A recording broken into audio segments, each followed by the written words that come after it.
If you have played either Minecraft or Pokemon, you would know that beating the game alone is an achievement for the regular player like myself. But today I asked myself, what if I tried to beat both at the same time? How am I going to do this, you might ask? Well, I have two monitors, and on one I'll have Minecraft, which I'm playing using my keyboard and mouse, and on the other monitor I'll have Pokemon Fire Red, which I'll be playing using my PS5 controller. That way I can kind of have one hand on each while I'm playing. Oh, and just in case you thought this challenge was a little too easy, I'm playing Minecraft in hardcore and Pokemon as a Nuzlocke. So basically, if I mess up, I would have to restart and do it all over again. Now there's stakes, isn't there? Let's choose a starter now. As none of the Pokemon were randomized, I had the choice between Bulbasaur, Charmander, and Squirtle, the original trio. Due to this, I also knew that the first two gyms would be Rock and Water type, so the best pick out of these three would be Bulbasaur, as it's super effective against both. Soon after this, it was time for my first rival battle with Gary, and while doing this, I decided it would be a good time to stop and cook some food in Minecraft.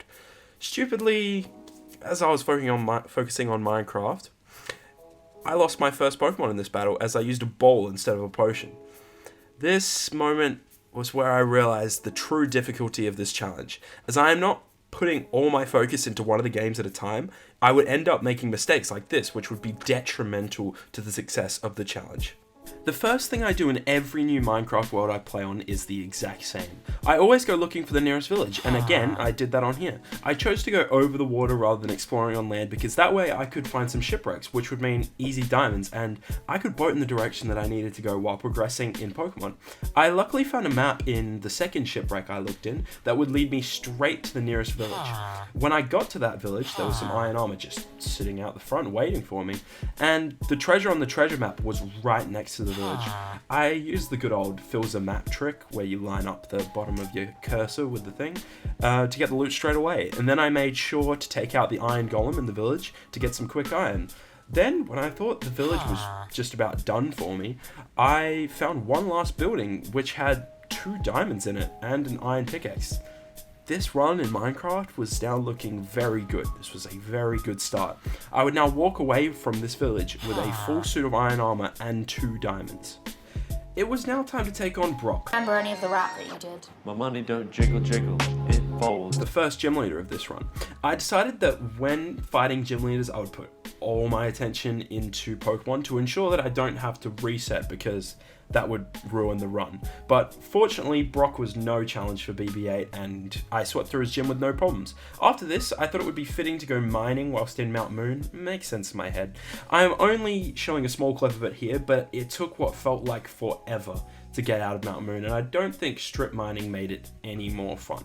After making it out, I went straight into the second gym as I was confident in Ivysaur that I would be able to sweep through Misty as I did Brock.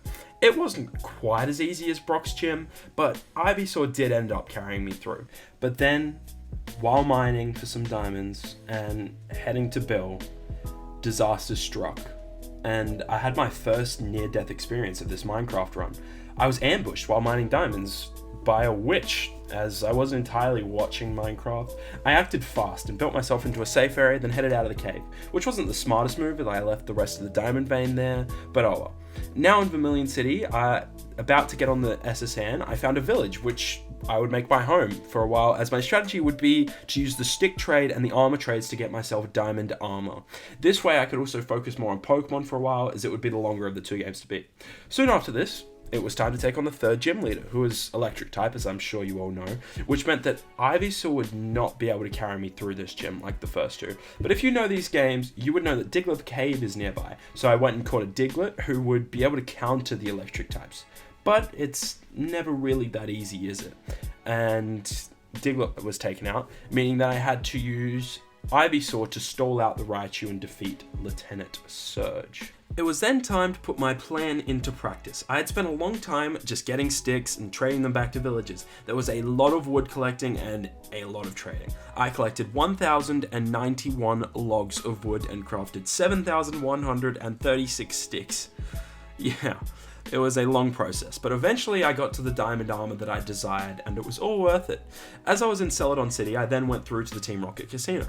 This Team Rocket hideout was easy, and I just used my Hypno and BB-8 to sweep through, just like in this battle with Giovanni, where BB-8 did most of the work and Yagdip 2 came in for the finish.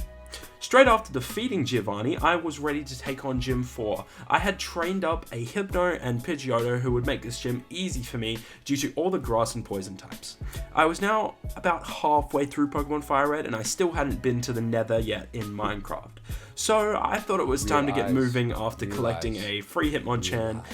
I then made a nether portal from a lava lake nearby. I'm not quite as fast as, say, Dream, but we got there, even without a diamond pick. After exploring for a while, I found my way to a nether fortress, which was in a very precarious position. The bridge across the lava was very sketchy, and my pinky finger was clutching for dear life on the crouch key. But eventually, we got there, and soon after I found a blaze spawner. I then sat at this blaze spawner while I made my way through the second Team Rocket hideout. I just want to acknowledge that blazes have to be the most annoying mob in Minecraft. They just suck. They will relentlessly hit you with fireballs. They're so annoying. I then grabbed this Gift Lapras in the Team Rocket hideout and went in to take on Giovanni for the second time. I fortunately had counters for each one of his Pokemon and I was able to take him down reasonably easily.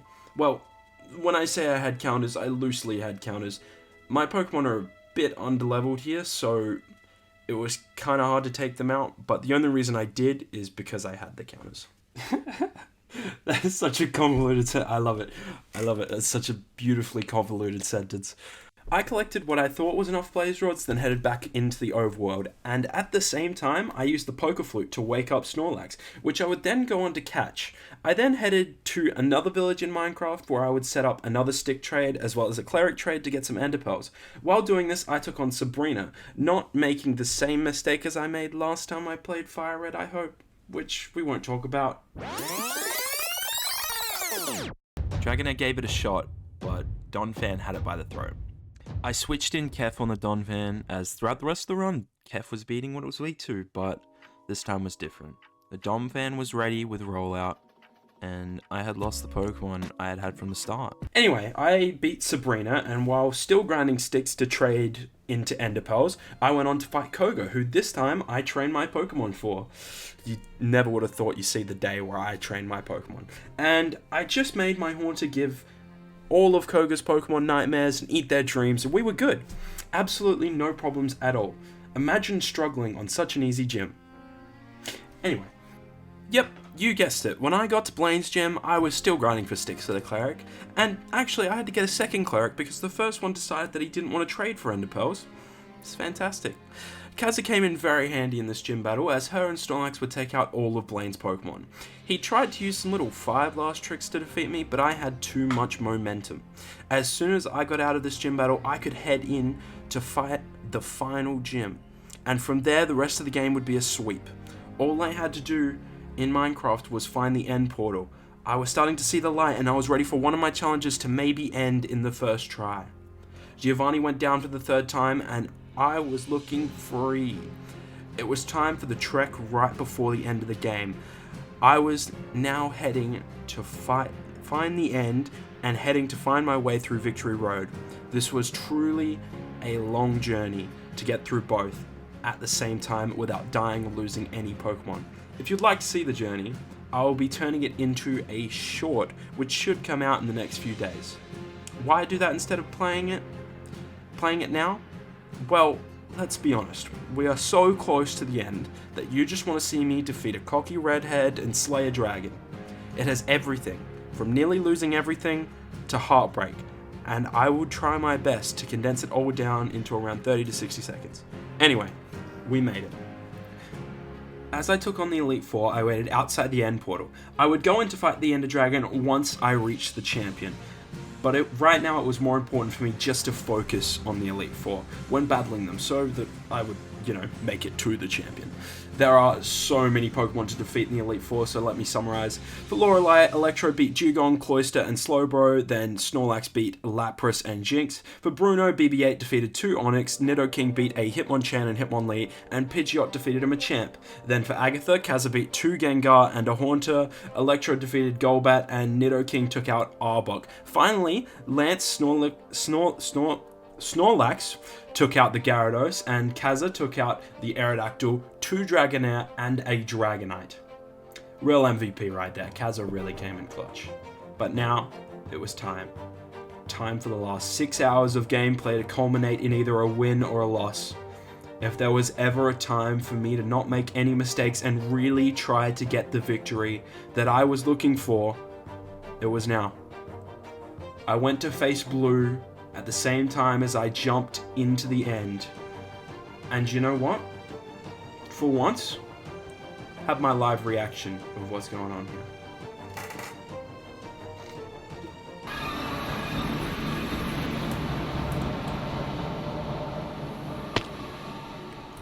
Okay, that's just a great start, isn't it?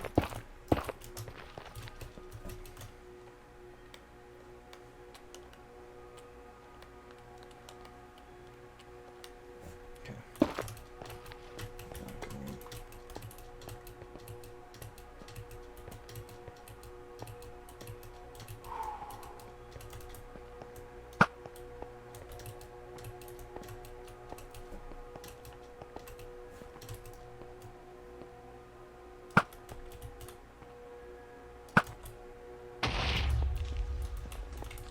Didn't look at you, I swear.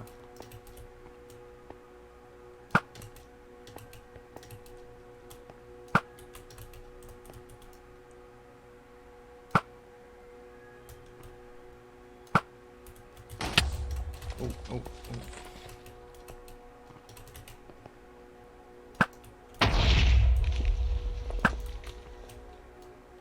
That's all my arrows.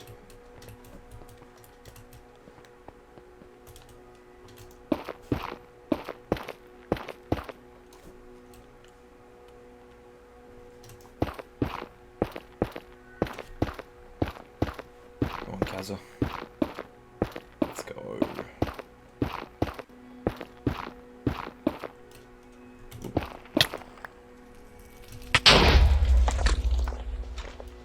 Okay, I'm completely out of arrows.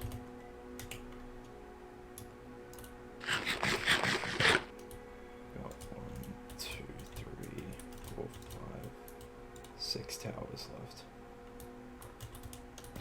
This is great.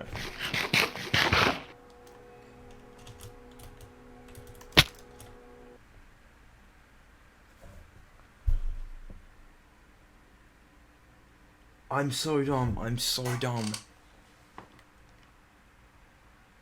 Oh my god.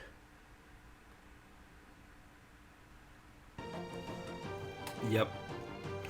I went for an MLG water bucket.